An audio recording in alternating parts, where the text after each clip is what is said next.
네, 감사합니다. 아이고, 저기 우리 이걸 끌까요, 한번? 거기 이거 껐군요. 네, 반갑습니다. 오늘 또 어려운 가운데 꺼졌네요. 예, 히터 켜진 줄 알고 제가 끄라고 했는데 예. 자, 오늘 어려운 가운데 달려오신 여러분 너무 반갑습니다. 또 집에서 열심히 또 달려오셔서 막 옷 벗고 식사하시고 컴퓨터 앞에 또 TV 앞에 앉아 계신 형제자매 여러분 또 반갑습니다. 오늘도 저 아내와 함께 달려왔는데요. 우리 또 힘찬 찬송을 드리니까 도 힘이 나고 우리 조한진 형제님 너무 멋지게 하고 왔어요 오늘. 야 깜짝 놀랐어요. 예, 영화 배우가 앉아 있는 줄 알았어요. 야, 감사합니다. 우리 박전 형제 또 소영선 자매와 함께 또 시스템에 앉아 있고 또 함께 공부하기 위해서 달려왔던 우리 박영선 자매 또 우리 배수연 자매 우정이 또 우리 셋이 너무 반갑습니다. 어떤 집에서 또 함께 모여서 여러 모양으로 서로 힘을 내기 위하여 이 자리에 마음으로 영으로 함께 하시는 줄 믿습니다. 아멘. 우리 윤여목 형제님은 어쨌든 시스템을 떠났지만 항상 저 먼 자리에서 지그시 정말 정신적 지주로 또 함께하는 거 보니 참 고맙습니다. 자, 오늘 저는 설교 준비했는데요. 왕상 2장인데 지난주에 이어서 제가 한번 꼭 하고 싶었던 설교 내용이었었는데 오늘 여러분들과 함께 나누고 싶었습니다. 어려운 내용은 아니고요. 한번 그냥 주중의 예배이기 때문에 우리가 성경을 한번 같이 공부한다. 또 이런 내용이 있었는 것을 다시 한번 보면서 또 이런 또 메시지도 있구나. 함께 좀 새롭게 성경을 보는 그런 편한 시간이 됐으면 좋겠습니다. 자, 제가 오늘 준비한 설교를 한번 올려보겠습니다. 네. 자, 화면이 나가죠? 네, 저는 오늘 공정하신 하나님, 오늘 투표 결과 나올 텐데 참 공정한 투표 결과가 오늘 나올 텐데 저는 공정이라는 단어는 사람에게 못 쓰는 것 같아요. 어떤 제도에도 어떤 시스템에도 법률에도 공정하다는 말 쓸 수 있을까? 저는 공정이라는 단어는 오직 하나님에게만 쓸 수 있는 단어라 생각이 듭니다. 자, 설교 주제 반드시 드러나는 선과악. 하나님만이 감추어진 선과악을 드러낼 수 있는 분이기 때문에 공정하다는 것은 하나님께만 해당되는 단어이요 하나님의 손이 역사할 때만이 공정한 결과가 나오지 않나 싶습니다. 반드시 드러나는 선과 악, 오늘 설교 주제입니다. 자, 오늘 왕상 2장을 보게 되면 이제 지난 시간에 이어서 셀프 대관식을 통해 왕이 되고자 했던 아도니아의 종말이 나오고 또 한때 다윗의 오른팔로서 정말 가장 큰 힘이 되었던 다윗의 총사령관이었던 요압이 그만 정치적 욕망을 야망을 버리지 못하고 잘못된 줄에 서서 아도니아와 함께 운명을 맞이하는 종말이 나옵니다. 그 다음에 시므이라는 너무 재미있는 캐릭터인데요. 이 시므이라는 사람이 어떻게 입을 잘못 놀려서 결국은 한때는 화를 못 면했지만 하나님의 때가 되었을 때 그가 한 언행의 대가를 치르는 그 종말을 보면서 오늘 또 우리가 배울 내용이 있을 거라는 생각이 들었습니다. 자, 왕상 1장 마지막 부분에 보게 되면 이제 셀프 대관식을 치르고 스스로 다윗의 아버지가 있지만 너무 늙어서 힘이 없어서 이제 내가 왕이다라고 선포했다고 생각했지만 하나님의 뜻에 의해서 인정받은 다윗에 의해 그 아들이 적법하게 왕이 되는 절차가 끝나게 되자 그때 49절 얘기가 나옵니다. 그 말을 듣고 아도니아의 초청을 받아서 와 있던 모든 사람들이 황급히 일어나서 모두 제 갈 길로 가버렸다. 와, 아니 잘못하면 이게 반란, 이게 모란죄가 되잖아요. 그래서 아도니아는 솔로몬이 두려워서 자기 형이긴 하지만 제가 스스로 왕이 되려고 대관식을 치러버렸기 때문에 이게 반역죄가 되니까 이제 정식 왕이 된 솔로몬이 두려워서 일어나 가서 제단불을 붙잡았다. 어딜 갔냐면 제단불을 성막에 있던 제단불을 붙잡았다 그랬거든요. 여기 보면 제단불을 붙잡고 뭐라고 얘기했냐면 사람들에게 솔로몬 임금께서 이제 나를 칼로 죽이지 않는다고 맹세해 주면 제가 나가겠다고 생떼를 쓰기 시작합니다. 뿔을 잡고 솔로몬 왕이 됐는데 나를 반란죄로 죽이지 않겠다고 하나님의 이름으로 맹세하면 내가 나가겠다. 그러지 않는 이상 나를 못 끌어낸다 하고 이 제단불을 붙잡고 지금 있는 모습이거든요.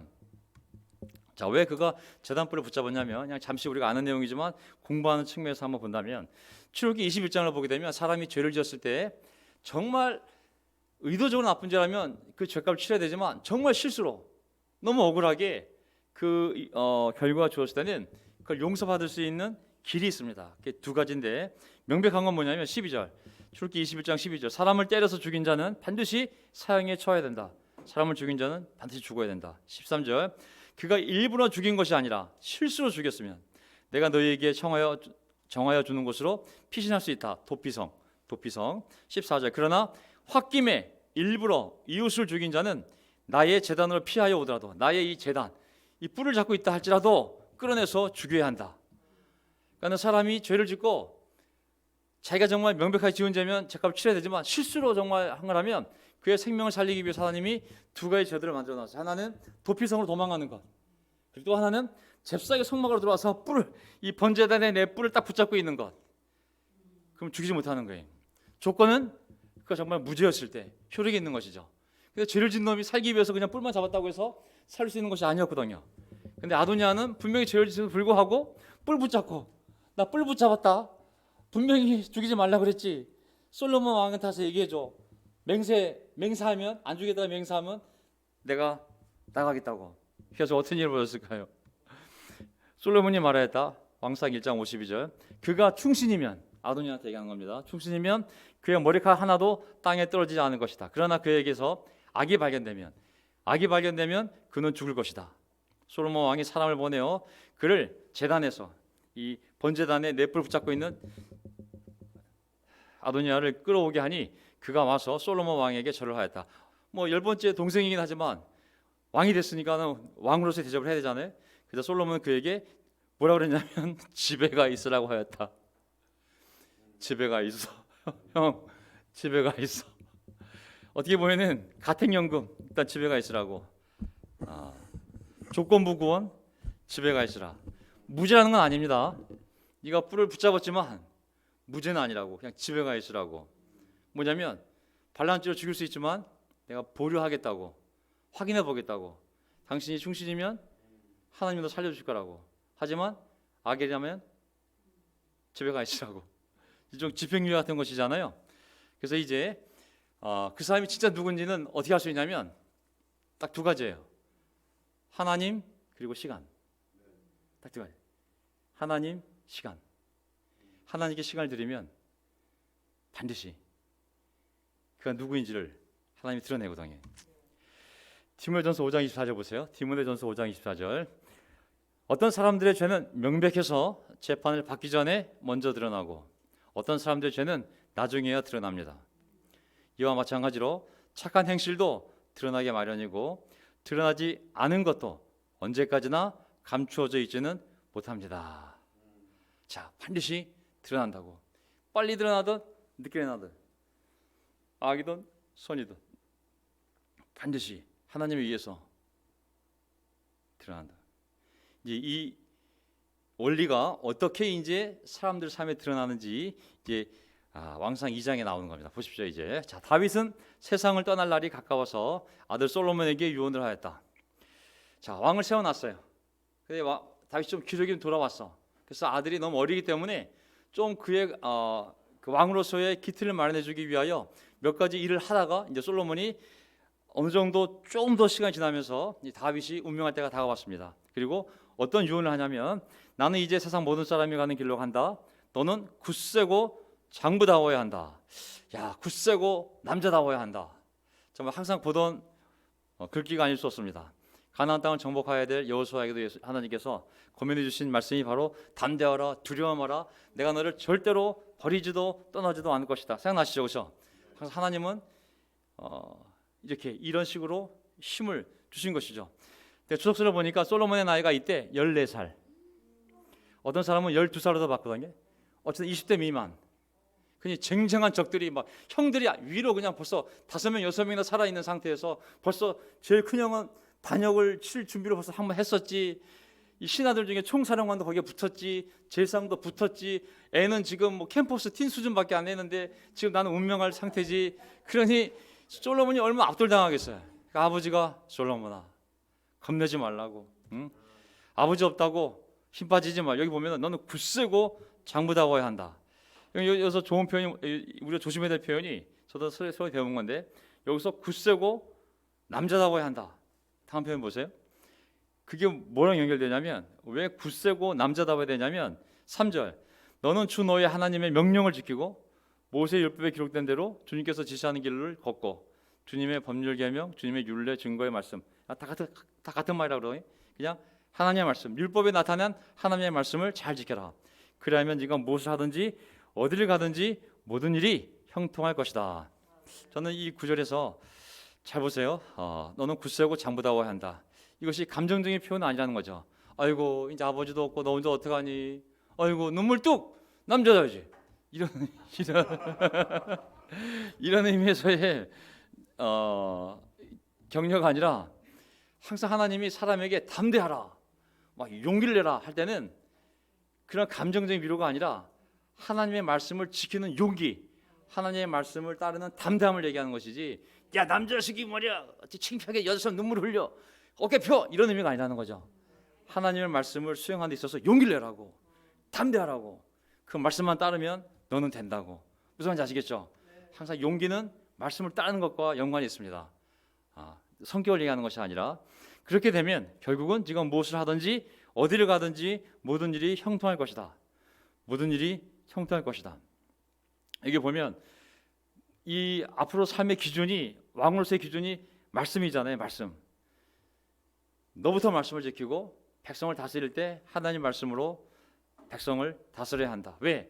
사람이 세운 제도는 아무리 헌법 수백 개의 세칙조항을 수천 개를 만들어도 항상 빠져나갈 구멍이 있고 그리고 불완전할 수밖에 없습니다.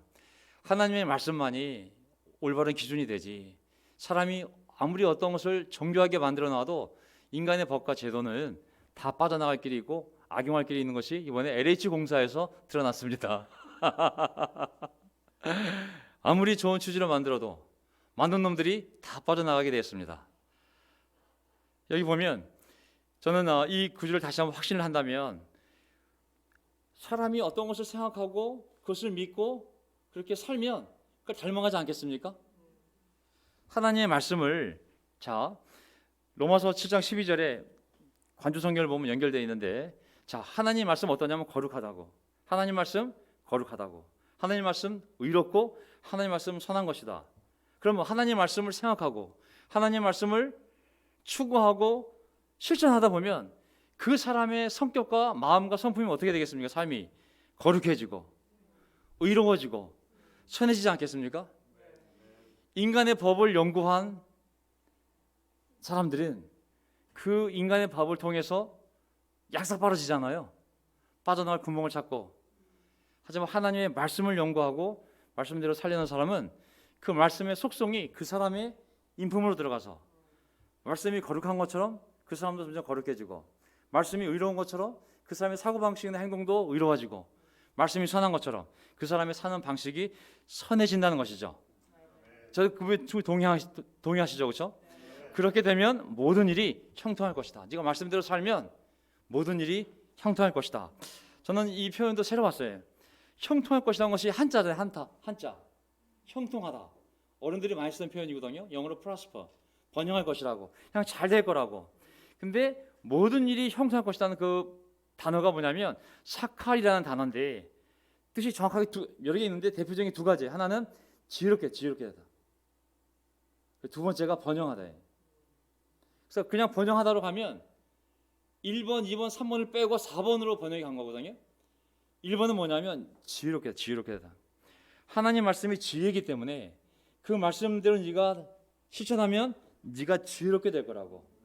네가 지혜롭게 된 건 뭐냐면 그 지혜를 가지고 하나님의 뜻에 합당한 삶을 살 거기 때문에 너는 번영할 거라고. 번영은 그냥 마술처럼 이거 주문을 외웠더니 이렇게 잘 됐어라는 것이 아니라 그 거룩하고 의롭고 선한 말씀대로 네가 살려고 노력하다 보면 네가 지혜로워져서 너의 생활 방식과 사고 방식이 하나님을 기쁘게 하는 삶으로 갈 거기 때문에 너는 번영할 수밖에 없다는 거거든요. 결국은 하나님을 사랑하는 자 모든 일이 협력하여 선을 이룬다는 말씀과 똑같잖아요, 그렇죠? 하나님의 사랑하는 자 하나님의 말씀대로 살려고 노력할 것이고, 그리고 그 말씀대로 그를 기쁘게 하려는 지혜가 있으니까 그 지혜를 가지고 하나님께서 쫓다 보면은 하나님이 그를 보고 기뻐하시면서 모든 것이 협력하여 선을 이루게 하시는 것처럼, 그것이 결국 구약적인 표현으로는 모든 일이 형통할 것이다. 자, 그래서 이제 4절을 보게 되면 왕상 2장 4절, 또한 주님께서 전에 나에게 너의 자손이 내 앞에서 마음과 정성을 다 기울여서 자기 길을 성실하게 걸으면, 너희 후손이 또 걸으면 이스라엘의 임금자리에 오를 사람이 너에게서 끊어지지 않을 것이다 하고 약속하신 말씀을 이루실 것이다. 다윗의 아들, 다윗의 아들의 아들, 아들의 아들의 아들, 하나의 그 다윗 집안이 계속 남쪽 유다의 왕이 되잖아요, 그렇죠? 너도 복을 받지만 이 자손들도 너처럼 하나님을 믿고 따른다면 그들도 지혜로워져서 그들 역시 계속 왕위에 있을 것이다. 자, 5절. 그러면서 이제 보세요. 제가 오늘 여기서부터 하고 싶었던데 보세요.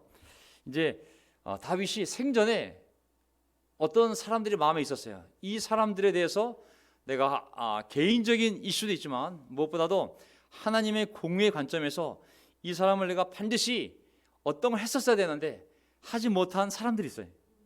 근데 다윗이 죽기 전에 이 사람들을 내 때는 내가 힘이 약해서 못했던, 아니면 내가 능력이 부족해서 못했던, 아니면 정치적으로 내가 그걸 할 수 있는 상황이 안 되었든 어떻게 하긴 했어야 되는데 하지 못한 사람들이 있다.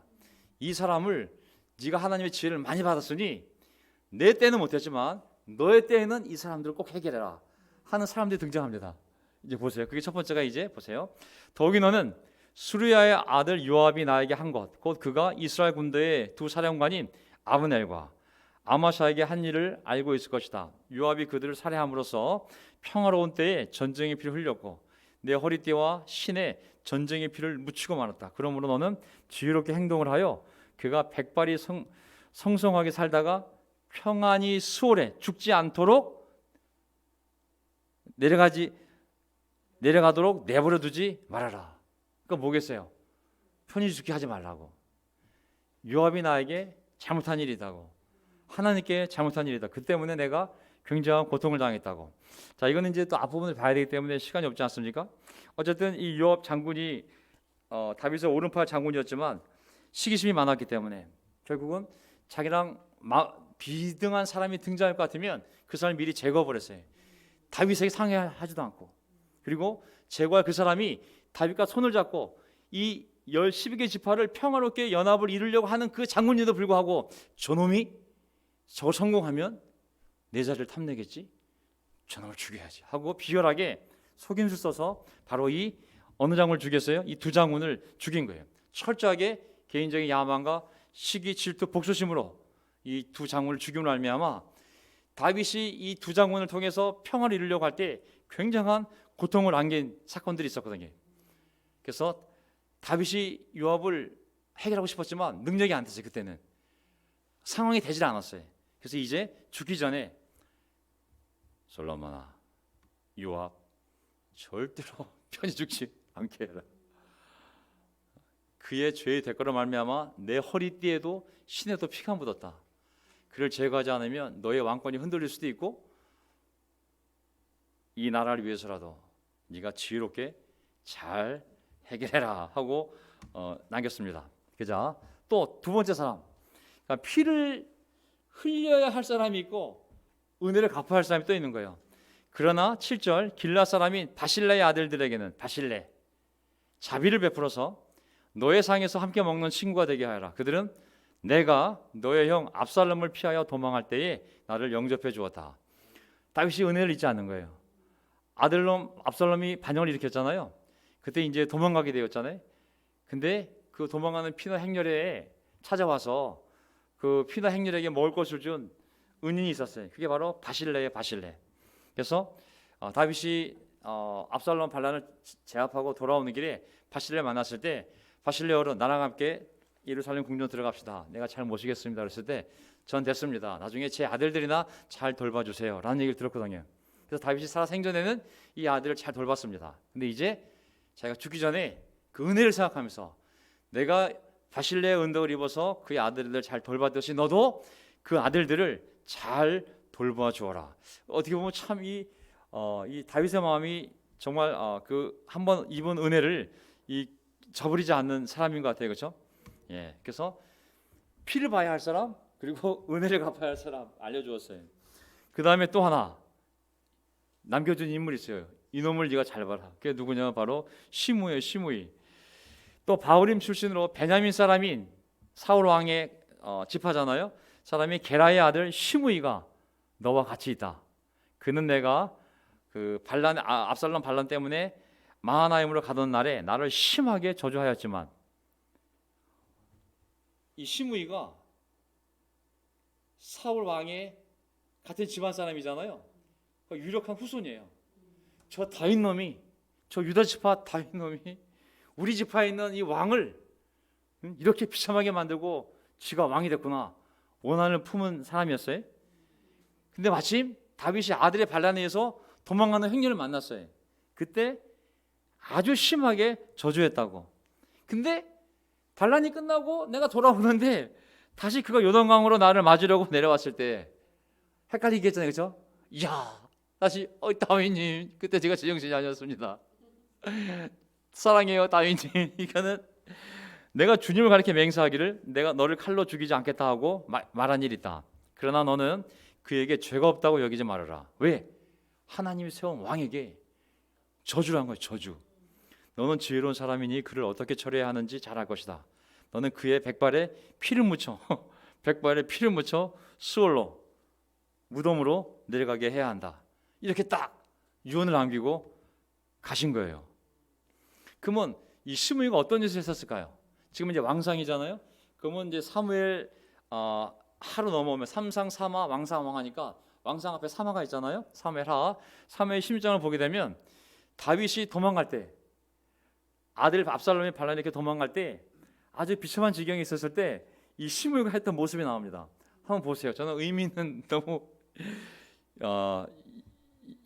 이게 주는 교훈이 있을 거라는 생각이 들어서, 자 16장 5절. 다윗 왕이 바후림 마을에 가까이 이르렀을 때, 아까 그 시므이 출신 마을, 갑자기 어떤 사람이 그 마을에서 나왔는데 그는 사울 집안의 친척인 게라의 아들로서 이름은 시므이였다.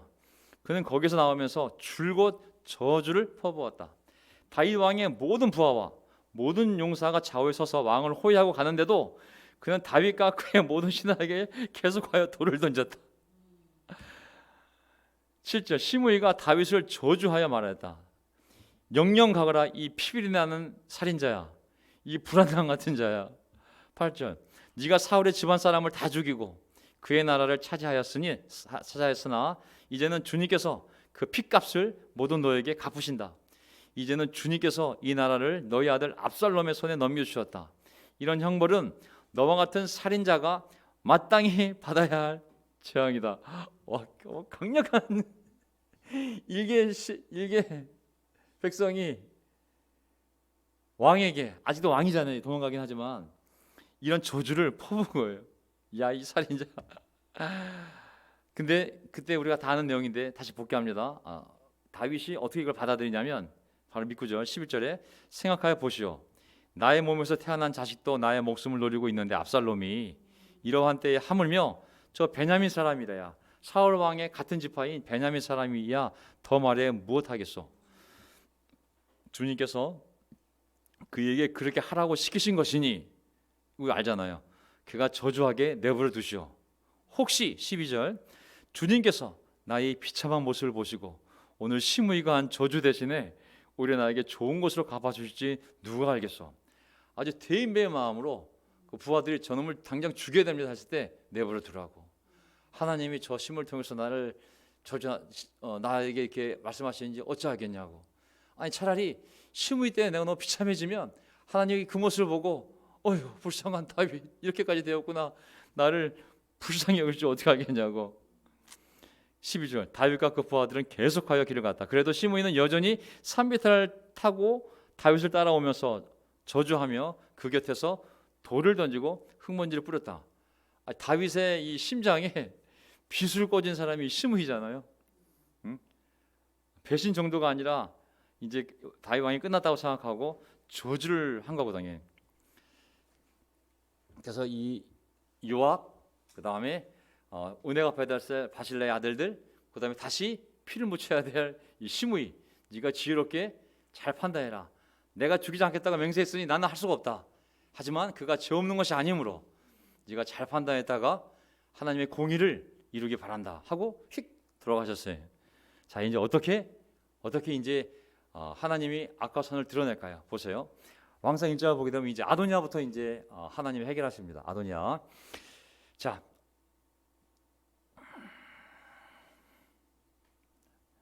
왕상 1장이죠. 지난주 거. 자, 왕상 2장.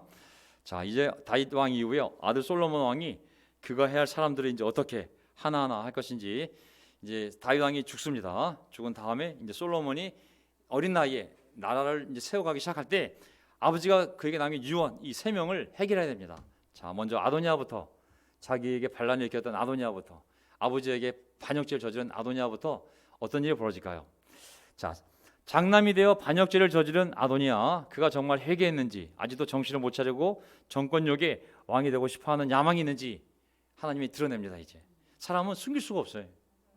너무 재밌는 거는 사람이 속인다고 숨겨지는 것이 아니에요. 언젠가는 드러날 수밖에 없어요. 그게 제일 무서운 거예요. 사실 저도 마찬가지고, 사람이 숨긴다고 숨겨지는 것이 아니거든요. 아도니아, 그가 정말 회개한 건지, 뿔을 잡고 회개했는지 아니면 쇼를 했는지 하나님이 드러낼 거라는 거죠. 2절, 다윗의 장남 압살롬을 죽이고 반역의 무리 함께했던 요압 군 총사령관, 한 번, 두 번 그가 피해는 갔지만 그의 죄는 하나님이 다 보고 계셨습니다. 요압이 진짜 회개한 것인지, 다시 기회를 보다가 또 아도니아 손잡고 왕권에 도전할 자인지 하나님께서 또 보여줄 거라는 얘기죠. 아시겠죠? 그 다음에 시므이, 그가 다윗이 승리하고 돌아올 때 환심을 사서 죽음을 면했지만 이 진짜 속마음이 무엇인지 하나님이 또 드러내지 않겠습니까? 자, 이제 어떻게 드러나나 봅시다. 왕상 2장 13절. 이제 솔로몬이 이제 본격적으로 이제 왕이 되어서 통치하기 시작했을 때 어느 날 이 아도니아가 솔로몬의 어머니 밧세바를 찾아옵니다. 밧세바가 좋은 일로 왔느냐 하고 물으니 그는 좋은 일로 왔습니다 하고 대답하였다. 그러면서 그가 말하였다. 드릴 말씀이 있습니다. 밧세바가 대답하였다. 말하여라. 자, 이 배경을 좀 이해하게 되면, 제가 이 뒷 주소를 보게 되면 그 당시에 이 고대 국가잖아요. 지금 이게 BC 970년 전 일이잖아요. 그 당시에는 임금의 엄마의 위치가 왕후가 강력한 영향력을 미치는 자리다 그랬어요. 지금 대통령 어머니는 아무것도 아니지만 그 당시에 그 왕의 어머니 왕후는 보통 왕의 오른쪽에 설 정도로 강력한 위치를 차지하고 있다고 그랬거든요. 그러니까 이 아도니아가 그 영향력을 알고 쓱 솔로몬의 어머니에게, 왕후에게 온 거예요. 뭘 부탁한다 그러면서. 그래서 말하여봐라. 15절, 그가 말하였다. 어머니께서도 아시다시피 임금 자리는 원래 저희 것이었고, 이놈아가 지금 정신이 없어요. 내가 장난 아니었습니까? 까놓고 얘기합시다. 밧세바 어머님, 사실 제 자리였는데 또 모든 이스라엘 사람들도 제가 임금이 되기를 바라고 있었습니다. 정신 나간 놈이잖아요.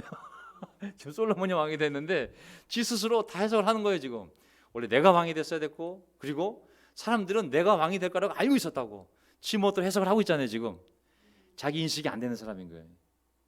정말 뼛속까지 교만한 사람이었던 것이죠. 자, 아도니아 마음속에는 아직도 왕의 자리에 대해서, 솔로몬이 어릴 때 이 자식 지금 나이가 지금 얼마 안 됐는데 지금 빨리 하지 않으면 저 더, 어릴 때 다시 그 자리를 차지하려고 계략을 꾸민 거예요. 그게 뭐냐면 솔로몬 왕의 어머니, 막강한 힘을 휘두를 수 있는 그 어머니를 통해서 개수작을 지금 피우고 있는 거예요. 어떤 수작을. 그게 뭔가 보겠습니다. 다시 왕권을 창제하기 위해서 어떤 수작을 부리고 있는지. 자, 그런데 그 임금 자리는 하나님의 뜻이 있어서 이제는 아울 것이 되었습니다. 이제 어머니께 한 가지 청할 것이 있습니다. 거절하지 말아주시기 바랍니다. 밧세바가 그에게 말하라고 말하였다. 17절, 아도니아가 말하였다. 임금이, 솔로몬 왕이 어머니의 청을 거절하지는 않을 것입니다. 그러니 솔로몬 임금에게 말씀하셔서 수넴 여자 아비삭을 나의 아내로 삼게 해주십시오. 우리 1장에 배웠죠. 다윗이 너무 늙어서 몸에 체온이 떨어지니까 젊은 처녀를, 그것도 수넴, 그 원래 수넴 지역이 미녀들이 많은 지역이라고 했는데 그 중에서도 제일 아름다운, 얼마 아름다운지 너무 아름답다고 표현해놨잖아요. 그 여인을 데려왔어요. 그래가지고 다윗 왕이, 그거는 후처가 육체적 관계를 맺는 첩이나 후궁이 아닙니다. 그냥 몸의 온기를 덮이기 위해서 시종되는 젊은 처녀를 구해봤는데 다윗 왕이 이제 죽었잖아요. 그 처녀 이 아비삭 여인이 있잖아요. 그 여자를 나의 아내로 삼게 해달라고 했어요. 그건 뭐냐면 우리가 또 하나 알아야 될 것은 모든 사람들이 동의하는 내용입니다. 뭐냐면, 자, 통상 왕이 자기의 처외에 여러 명 있지만 정략적으로 또 나라 때문에 후궁도 있어요. 첩도 있어요. 후궁 첩들. 근데 이 왕에 의해서 다음 왕이 올라가게 되면 통상적으로 하는 게 뭐예요? 그 후궁 첩들과 동침하는 거예요. 그래서 내가 그 왕위에 올랐다는 것을 선포하는 거예요. 그런 행위라는 것 자체가 마치 이미 왕에 따라서 알려주는 거예요. 왜? 왕의 첩과 후궁들을 내가 함께 살고 있다는 것은 뭐예요? 그 사람 자리에 올랐다는 거잖아요. 근데 바로 이 아비삭은 바로 다윗 왕의 이 첩이요 후궁 같은 존재로 인식이 되고 있었기 때문에 솔로몬 아무도 모를 때 바세바도 잘 모르니까 그냥 저 아내를 삼게 해주세요. 그러면 바세바는 잘 모르니까 그래 사실 네가 왕이 됐어야 되는데 나이로 보면 네가 왕이지. 근데 어쩌다 보니까 내 아들이 먼저 됐구나. 뭐 미안한 마음도 있었는데 옛날 일은 퉁치고 내가 한번 그러면 솔로몬 얘기해서 어떻게 한번 내가 해볼게. 걱정하지 마 하고 이제 바세바가 아무것도 모르고 갑니다. 사실은 솔로몬에게 이제 가는 거거든요. 근데 이런 무서운 계략이 있는지는 바세바는 몰랐죠. 근데 이 계략대는 바로 요압 장군도 포함되어 있는 거거든요. 자벌이라고 그 여자를 삼아버려. 백성들이 그걸 보게 되면 아도니아가 다윗 왕의 후궁과 아내가 됐구나. 와, 아도니아가 왕이 됐구나. 다시 뒤집을 수 있다고.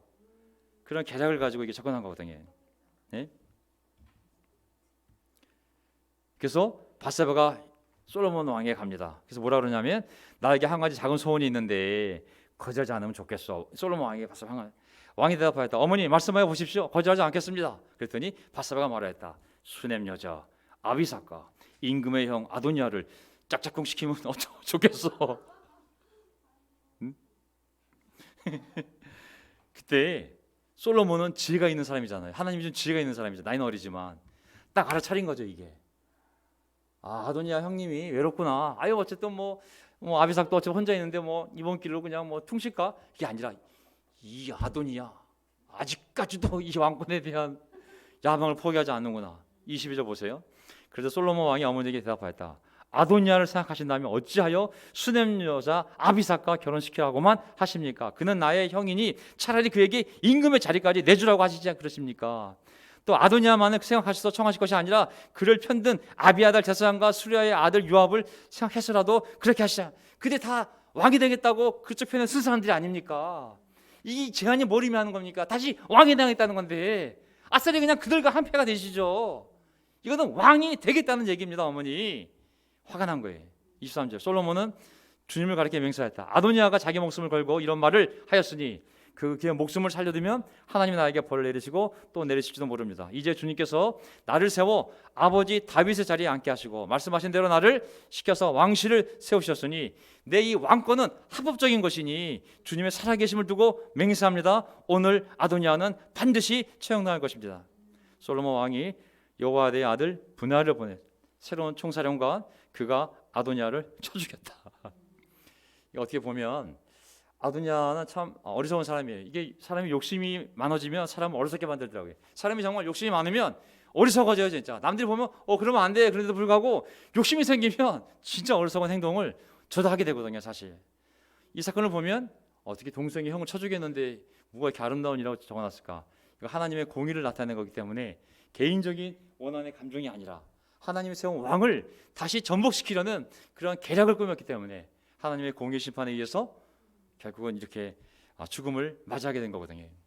아도니아는 한번 생명을 살려주었지만 그 권력욕을 버리지 못하고 결국은 죽음을 맞이하게 된 거예요. 욕심 정말 무서운 것입니다. 많은 교회 인도자들 제가 이 안에서도 그렇고 인도를 보면 이 욕심을 버리지 못하고 결국은 자기 영적 생명, 자기의 가족들 참 비참하게 만든 많은 인도자들이 있습니다. 26절 그 다음에 이건 시간상 통과. 이제 아비아달 제사장이 있는데 이제 이것은 다시 넘어가겠습니다. 자, 그래서 다 끝났습니다. 이제 하나하나 이제 하나님이 정리해 주시거든요. 이런 소문이 요압에게 들렸다. 비록 그는 28절 압살롬의 편을 들지는 않았으나 첫 번째 그 란을 일으킨 셋째 아들 압살롬의 편을 들지는 않았으나 아도니아의 편을 들었으므로 이제 넷째 아들의 편을 들었으므로 주님의 장막으로 도망하여 제단뿔을 잡았다. 이 사람도 마찬가지로 어디로 도망갔어요? 제단뿔. 뿔 잡고서 못 죽이겠지. 요압이 이렇게 주님의 장막으로 도망하여 제단 곁에 피하 있다는 사실이 솔로몬 왕에게 전해지니 솔로몬은 여호야다의 아들 분야를 보내면서 가서 그를 쳐 죽여라 하였다. 그래서 분야가 주님의 장막에 들어가서 그에게 말했다. 어명이요, 바깥으로 나오시오. 그러자 그가 말했다. 못 나가겠소. 차라리 난 여기서 죽겠소. 분하야가 왕에게 돌아가서 요압이 한 말을 전하니 왕이 그에게 말하였다. 그가 말한 대로 그를 쳐서 죽인 뒤에 묻어라. 그리하면 요압이 흘린 죄 없는 사람의 피를 나와 나의 가문에서 지울 수 있을 것이다. 사실 왜 요압이 도망갔냐면 발각됐구나. 내가 다시 아도니아를 통해서 그렇게 수냄 여자 아비삭을 아내로 얻어서 그 왕의 자리를 다시 차지할 수 있게끔 계략을 꾸몄는데 발견된 줄 알고 아도니아 죽는 모습을 보고 이제 내 차례구나 겁이 나서 잽싸게 도망가요. 뿔을 잡고 있었던데 솔로몬이 죽이는 모습이 나옵니다. 요압도 마찬가지죠. 한번 살아났는데 자중했어야 되는데 또 그 권력욕을 버리지 못하고 똑같은 짓을 또 하다가 결국은 그도 사망을 당하게 되거든요. 참 이 권력욕, 지금 서울시장 선거 있지만 참 권력욕이 무서운 것 같아요. 교회 밖에서나 교회 안에서나 참 권력욕, 참 그것 때문에 얼마나 많은 대통령이 이제 감옥에 가 있습니까? 이명박 대통령 2평짜리 감옥, 박근혜 대통령 2평짜리 감옥. 참 여러분들하고 해당 사항이 없는 일이지만 얼마나 사람이 욕심을 비참하게 만들고 어리석게 만드는지. 살 수 있는 기회를 줬음에도 불구하고 또 똑같은 실수를 되풀이해서 결국은 생명을 잃어버리는 아도니아와 요압의 이야기입니다. 자, 제가 이제 끝내겠습니다. 제사장 아달랴가 있는데 그는 나중에 하도록 하겠습니다. 자, 저는 이걸 통해 뭘 배우냐면 이런 생각이 들었습니다. 고린도후서 7장 10절. 하나님의 뜻을 따라서 겪는 상심은, 제 공동 번역입니다. 마음 아픔은, 하나님의 뜻을 따라서 겪는 마음 아픔은 회개할 마음을 일으켜 구원에 이르게 합니다. 이것을 후회할 사람이 어디 있겠습니까? 왜? 구원을 불러일으켰는데. 그러나 세속적인 상심, 세속적인 인간적인 세상적인 상심은, 마음 아픔은 죽음을 가져올 뿐입니다. 앞사람은 베드로, 뒷사람은 유다. 여러분이 하나님의 뜻을 따라서 겪은 바로 그 상심이 여러분에게 이루어진 것이 얼마나 많습니까? 비록 상처는 당했지만 하나님의 뜻을 따라서 겪은 그 상심이 여러분에게 이루어진 것이 얼마나 많습니까? 그것 때문에 열심을 가지게 되었고, 여러분의 무죄를 입증하게 되었고, 의로운 분노가 생겼고, 또 두려워할 줄 알게 되었고, 또 뭔가 올바른 것을 그리워하는 마음과, 그리고 선을 위해서 헌신하려는 마음이 생겼고, 악을 징벌할 줄 알게 되었습니다. 저는 요압이, 아도니아가, 시므이가, 시므이는 다음 시간에 나올지 모르겠는데 진짜 올바른 회개를 했더라면 그들이 반역죄를 저지르고 왕을 저주하는 엄청난 죄를 저질렀지만 그들에게 남은 삶에 대한 새로운 기회가 있었겠죠. 하지만 그들은 진심으로 회개한 것이 아니라 정말 하나님의 뜻에 맞는 회개가 아니라 사람들에게 그 상황을 피하기 위한 거짓 눈가림을 했기 때문에 결국은 그가 누구인지를 하나님이 다 드러내서 하나님의 공의가 집행되게 했음을 알 수가 있습니다. 자, 오늘 제 설교는 지난 시간을 뒤돌아보니 이런 생각이 들었습니다. 시간 문제지. 하나님 안에서는 안 드러날 것이 없구나. 선한 것도 선한 대로 드러나고 바실레처럼 그 대를 이어서 하나님의 복을 받게 만들고, 하지만 우리가 봤던 이 아도니아나 요압 장군이나 그리고 이 시므이처럼 잠깐은 위기를 모면하고 피할 수는 있지만 그의 삶이 바뀌지 않는다면, 그의 진실된 삶이 바뀌지 않는다면 결국은 똑같은 모습으로 언젠가는 다시 그런 일을 저지를 거고, 그때는 하나님의 마지막 심판이 임하는구나. 하나님은 결국은 다 드러내는구나. 사람의 눈은 잠깐 속일 수 있지만 결국 하나님은 다 드러내는구나. 하나님을 두려워하고 사람이 아니라 하나님을 두려워하고 사람 때문이 아니라 하나님 때문에 내가 해야 할 일들을 해 나가면서 가다 보면 악은 악대로 드러낼 것이요 선은 선대로 드러낼 것이요 하나님은 공정하게 우리의 삶과 사람들의 삶을 인도하시는구나 그런 생각을 하게 되었습니다. 자, 오늘 어려운 설교 딱딱한 설교인지 모르겠지만 공정하신 하나님 결국 시간이 나면 어려운 가운데 속에서 하나님을 섬긴 자들의 모든 수고를 하나님이 다 보셨기 때문에 공정하게 그의 삶에 30배, 60배, 100배 열매로 보상해 주실 줄 믿습니다.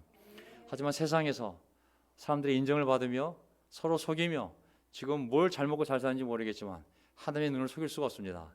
때가 되면 그 역시 그의 죄를 다 드러내서 그가 받아야 할 죄값을 하나님이 반드시 치르게 할 줄 믿습니다. 우리가 공정한 하나님을 믿고 지금은 불공정하게 보이고 억울해 보이지만 하나님의 때가 되면 하나님이 보상할 사람은 보상으로 심판할 사람은 심판할 사람으로 다 드러내실 줄 믿습니다.